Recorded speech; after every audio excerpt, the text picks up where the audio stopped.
Horse owners, horse trainers, horse health professionals. Most of you are probably pretty seasoned in taking care of horses, and I think that's great. One of the first things I want you to do is to go out and get one of these. You might not, some of you might think, oh, that thing's ancient. It's not that old. And I want you to know this, these are almost impossible to find anywhere. This is a large animal rectal thermometer. And how do I know that? It's got this little loop on the end. And that loop is where you tie the string so that it doesn't get sucked into the horse. That said, I've never seen a horse suck one all the way in and have to go fish it out. But I have heard stories. That said, how do you read one of these guys? Well, it's three-sided, and so you want to turn it so that the three sides show, I don't know if you can see that, so that the three sides, so that the flat side is away from you and the point is toward you, and roll it back and forth, and you'll see where there's a line of mercury that shows up, and it's going to show us, it's going to come up along this. I might put a piece of paper behind it so that you can see that. Wrong color. White. So that you can see those numbers. You're going to be able to see what number that comes up against. Some of you may be familiar with rectal thermometers if you've got children.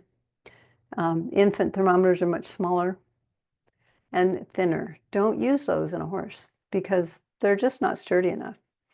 One of the first things you want to do with these before you put it in the horse is check where the mercury is and make sure you've got enough space and give it a little shake. And that's going to help put the mercury back down toward the bulb. And once you're there, then you want to be near your horse. We're going to lift the tail up, and behind that tail, you're going to see the horse's rectum. It looks like a little pouchy circle. Now, this is kind of a joke that I tell students off all the time. When I get out a rectal thermometer, my mouth waters. And this is just from many, many years of taking horses' temperatures, because the next thing we want to do is lubricate the thermometer. What lube do you use? Should I use KY jelly? Should I use Vaseline?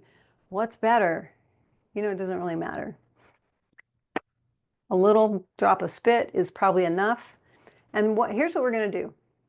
When we get to that horse's rectum, we've raised the tail, and we're just going to take the tip of it and tap the edges of the rectum. And what you'll find is that that rectum will pooch out and open up, and you're just going to slide the thermometer in, and the rectum will kind of suck it in a little bit.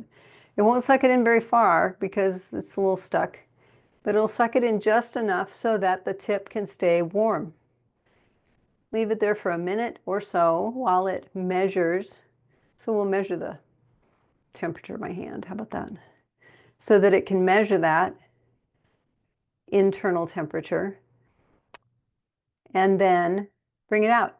Look at that. Just the heat in my hand made my mercury rise quite a bit. Now, not 98.6, which is our normal internal temperature, but your horse should get up to 100, which is way up here on this one, or 101. That's a normal rectal temperature for a horse. It's not a fever. 101 is a normal temperature. Many of you will not find horses that have 100 or 101 temperatures. And there's all kinds of conversation about how horse temperatures are naturally lowering. And that, 98, 97 is not a normal horse temperature. Chemical reactions require heat and pressure for them to undergo the activity that they're doing. If you've ever baked a cake, you know that you have to put it in the oven in the right heat, And if you live at altitude or at the sea, you're going to find that the moisture and barometric pressure are going to affect what happens to that cake. Same thing happens in your horse. So your temperature is going to tell you a lot. Go buy a thermometer. It's okay if you get a digital one, just make sure it has a fresh battery in it, because digital thermometers, batteries die over time. See you in the course. Make sure you register below. Click the button.